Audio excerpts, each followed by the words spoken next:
So Charlie, how do you use thinking together in your teams and in your practice? Is it something you use? Yeah, I think we use thinking together quite a lot actually. Some of the ways we use it is in consultations with a network around the child. Yeah. We also use it within our team meetings. Okay. And also just in informal consultations with each other and other people around the network that come into contact with us in the office. Okay, You know, so quite a lot actually. Quite a lot, yeah, quite a lot. Yeah. And also use it when I'm on an out-of-hour service for some of our clients or carers, and they call us if there's an issue, and I use it with them quite specifically as well. Okay. Yeah. And is it quite helpful? Definitely.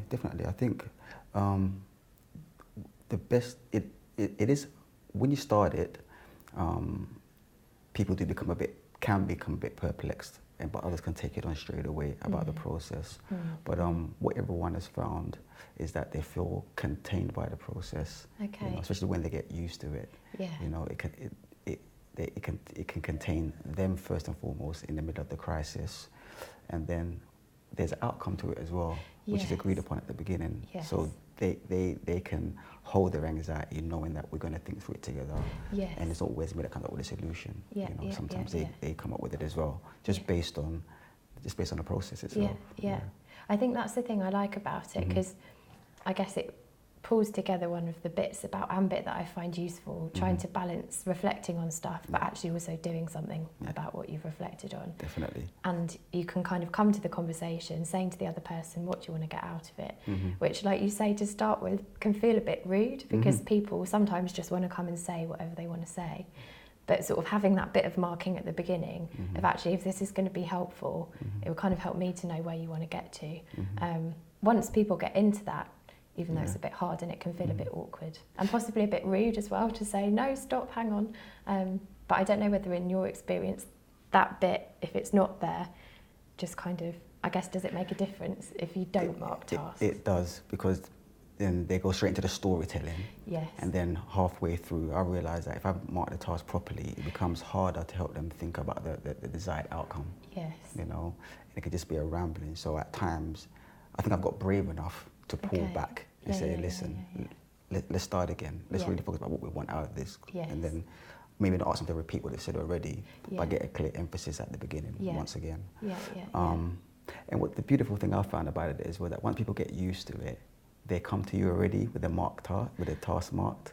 You know, they come saying, Charlie, I've thought about what I want already. Yes. This is what I want. Yes. Can we think through it? And that's when you see the evolution of the process and of the worker as well. Yeah, I can relate to that actually, because it just becomes part of how you have conversations about things. Like you say, sort of a bit irrespective of the setting, whether it's in a supervision or just informally. Like we'd one stage kind of decided to have a thinking together table, and I think you said something similar about chairs, where it's just a table in the corner that's got the steps on. And you kind of know the drill. If you're going to go and sit at the table, you're going to follow this process. But it also stopped us from just having loads of quite purposeless, actually, although you think they're helpful, conversations around the desk about what's just happened, where we all join in and everyone's trying to be helpful and trying to be supportive.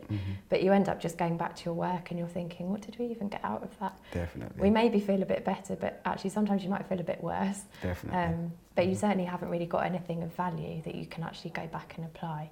So sort of saying to each other, hang on, should we go and sit over there and talk about it? Everyone kind of gets it, so everyone else just gets on. Those people go and do their thing, and within 10 minutes or so, they're usually back. So that's worked better. Yeah, and I think what people have enjoyed from that is just the productivity from it as well. Yes. In the sense of they go away with a plan, or with a reflection, or with a feeling of lessened anxiety and worry, which we all feel in our work. Yes.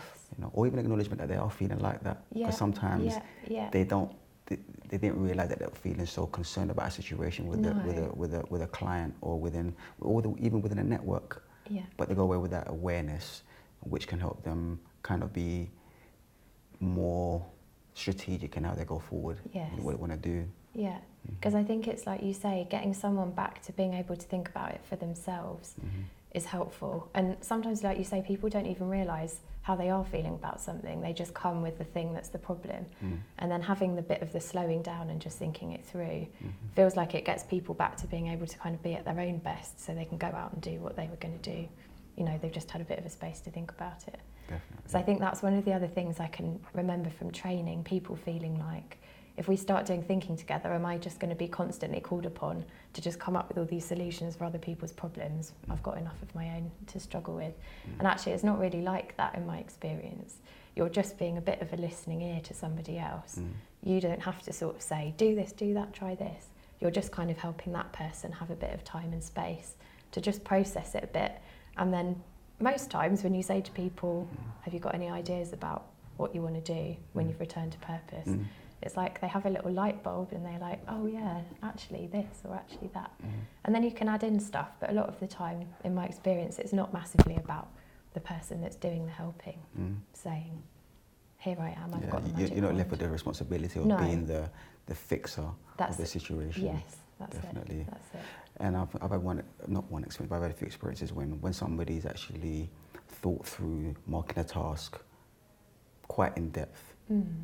It's actually finished it because they're like, actually, I know what I need to do now. Oh, right, okay. I thought, just the realization of thinking about what I want, and I had to go about trying to get that. So I'm fine. I'm back. Amazing.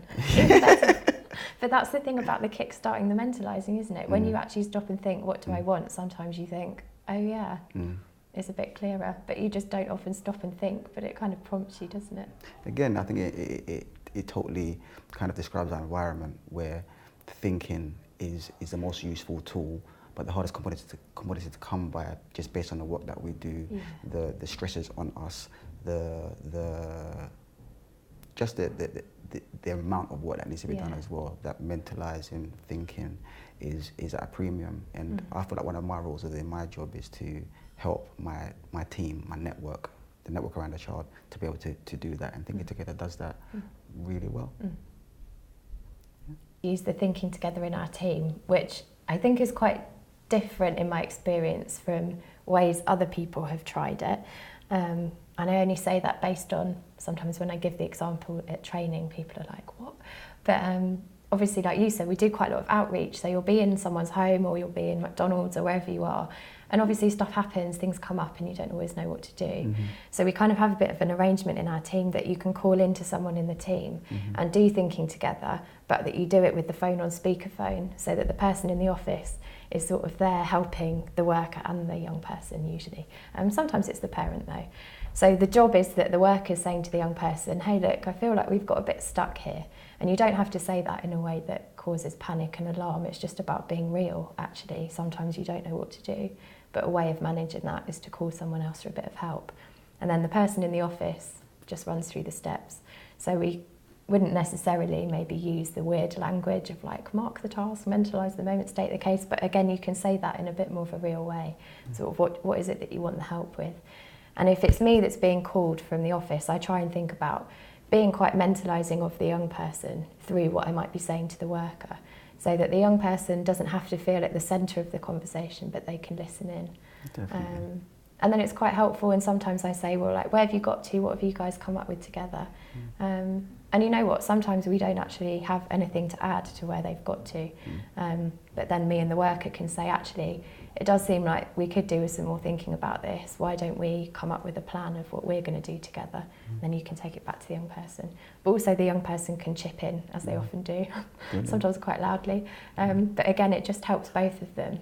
And the other thing that's been quite handy is my role in the team is as a psychologist, and this has been a way of me kind of being a bit bridged into those young people, because the worker says, oh, do you remember that time we called Laura? And they're like, oh yeah, she wasn't too bad, you know. Okay. And then it's a bit like I could go around and actually see them, and there might be some stuff about their mental health that we can kind of get into in a bit more detail. Brilliant. So it's been quite handy like that too. And I think to add to that, I think the beautiful thing about that is that if we think about the children that AMBIT is designed for, who are non-help seeking, it really displays and illustrates somebody seeking help and it being okay. Yes. So when they see the worker able to reach out in their time of need, or their time of facing a hurdle, and they've been met in a way that's actually normal, and they see that there's a product in it, I think that just only helps to demonstrate that reaching out for help is okay. Yeah. So I really like that element of it as well. Yeah, and like everyone has to do it sometimes. Definitely. And like you say, if only they could kind of do that a bit more within their own environment, they wouldn't really need people like us in a way. And it's good role modelling. Yeah.